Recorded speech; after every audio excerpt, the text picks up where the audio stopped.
këtë dispozitat e Islamit reflektojnë mëshirën e Allahut ndaj krijesave të tij. Vetë dërgimi i pejgamberëve. Allahu nuk ka qenë detyruar me i dërgu pejgambert që me ja kujtu njerëzve zotimin e parë që e kanë thënë në formë të shpirtit. Pra do të mjaftonte që njeriu. Do të mjaftonte që me u marrën përgjegjësi do të mjaftonte çaja që ka ndodhur. Deklarata e tyre. Deklarata e tyre e keni deklaruar, tashmë e keni harru. S'kemi çka ju bëjmë. E vuani, jo, Allah xhashano kohë pas kohë në momentet më të rënda të historisë dhe më të vështira ka dërguar pejgamber që ta ringjallin tek njerëzit atë vetdije se ata janë krijuar për një mision shumë të lartë, ajo që ta njësojnë dhe ta adhurojnë Allahun subhanahu wa taala. Mëshira është këtu.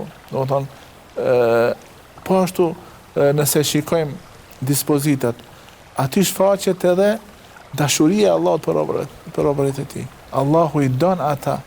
Prandaj edhe shpesh kur flet i dërguar i Allahut për njerëz që i don Allahu xhaleshan thotë i don ata për shembull që i bëjnë vepra të mira, largohen prej mëkateve dhe gjërave të tjera.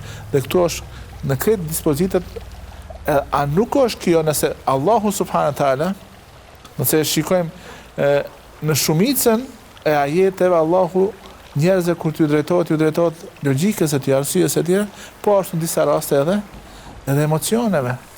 Kur i thotë shikoni bukuritë e krijesave, shikoni çka ka krijuar Allahu në horizont, në veten tuaj.